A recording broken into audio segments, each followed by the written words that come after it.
Bryant Street Publishing presents Fall Deep by Zoe York. Read for you by Laurie Winkel. Chapter 1.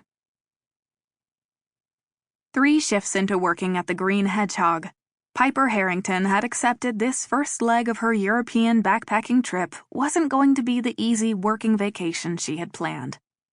That was okay by her. It wasn't work she was trying to get away from. As long as her well-meaning family stayed on the other side of the Atlantic Ocean and she got to just be Piper for a while, she'd pull pints until her arms fell off. "Don't tell me that pubs in America don't get a crush after work." Kate White flashed a good-natured grin. Piper had lucked out 2 days earlier, walking past the pub just as Kate was plastering a poster in the window, advertising for temporary help.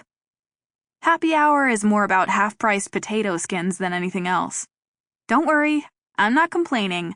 I'm just happy to find a job for the next few weeks.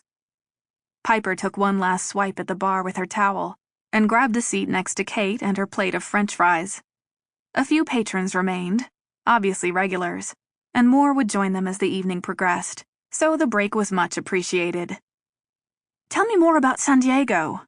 I've never been to America." Piper shrugged. What was there to tell?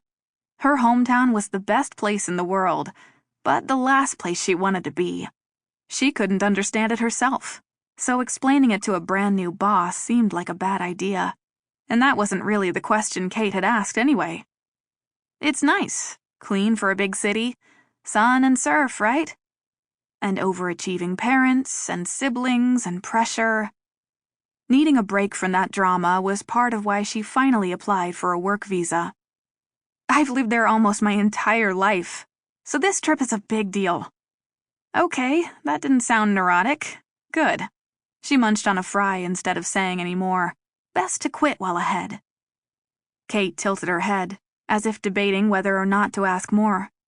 Was it that obvious there was more to Piper's adventure? "You're not the first backpacker to come around looking for a bit of work, but you don't seem quite as carefree as most. And after an afternoon like this one, most would be looking for other work." "Carefree isn't in my genetic code. My parents don't care what we do with our lives, as long as we work hard."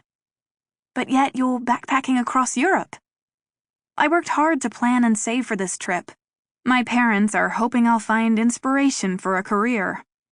Or at least stop mooning over boys, as her mother had said."